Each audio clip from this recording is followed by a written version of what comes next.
Welcome, my name is Thomas Zellar from the University Heart Center Freiburg-Bad Krozingen in Germany. I'm giving this talk on behalf of my colleagues from the Hôpital Cantonal in Fribourg, Switzerland. The talk is entitled 12 months results of microincision vessel prep system showing acute and long-term benefit in superficial femoral and popliteal arteries. I have nothing to disclose related to this talk. Why vessel preparation or plug modification before DCB? Proper vessel preparation mitigates adverse effects of balloon-based angioplasty such as dissections and vessel recoil. In addition, it addresses barriers to drug transfer in lesions with mixed or complex lesion and plug morphologies, including calcification. Dissections following balloon angioplasty or drug-coated balloon angioplasty are known cause for acute stenosis or vessel thrombosis. The risk of dissections increases in challenging lesions such as long lesions and CTOs. The dissection rate based on literature review ranges from 34 up to almost 74%. Stenting is the main solution for dissections, however, it limits future treatment options. It's known that there is a risk for stent fractures or stent compression, which can result in chronic inflammation, resulting in in-stent restenosis, which is still present in about 30 to 40% of SFA stents within 2 years, as shown in this study overview, including paclitaxel-coated stents and bare metal stents.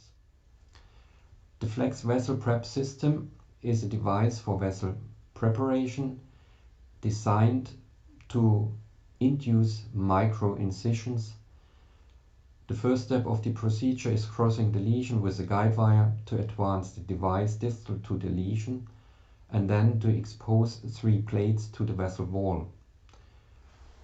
These surgical microplates are self-sizing, and during the retrograde pullback, dynamic struts allow continuous engagement along the entire length of the lesions.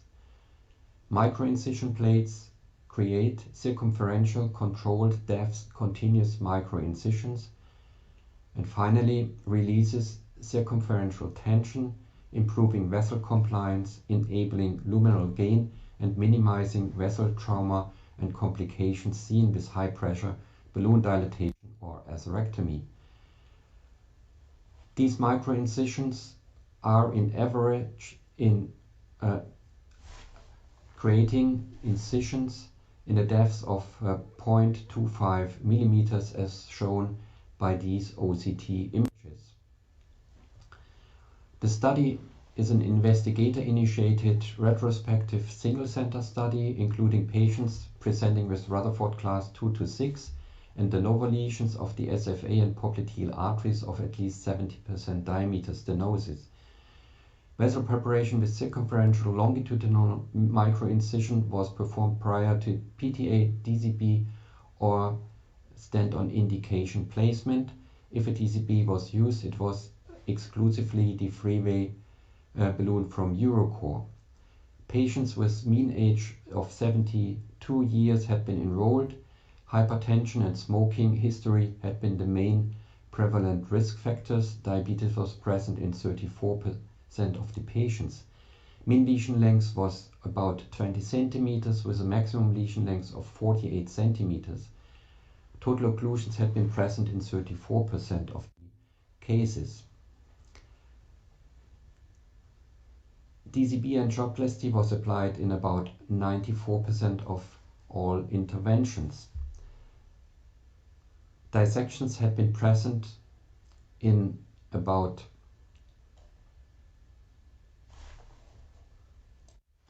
in all cases, however, in the majority, these dissections had not been flow relevant. Only in 1.5% a dissection grade D and 6.2% a dissection grade E had been present, resulting in bailout stenting in 17% in these long lesions. The procedural success was 100%.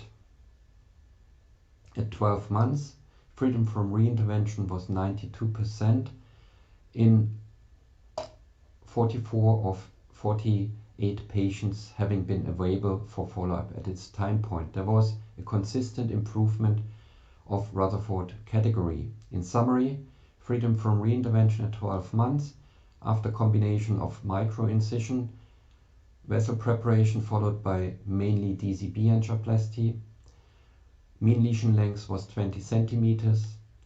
82% of the dissections had been not relevant.